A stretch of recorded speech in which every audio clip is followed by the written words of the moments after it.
Ikaw, balita!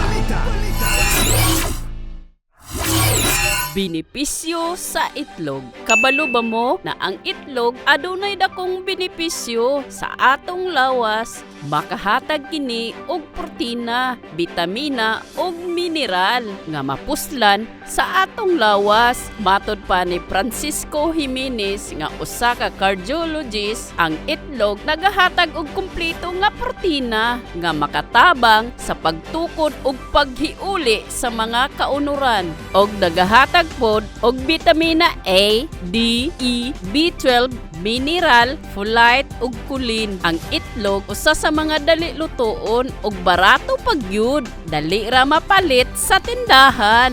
Basta ang paggamit sa itlog dapat balanse. Kay kung dili balanse, angat ang isa. Ha ha ha! Bida ang good vibes sa bawat balita. Kini si Dinsky Rojas para sa iBalita.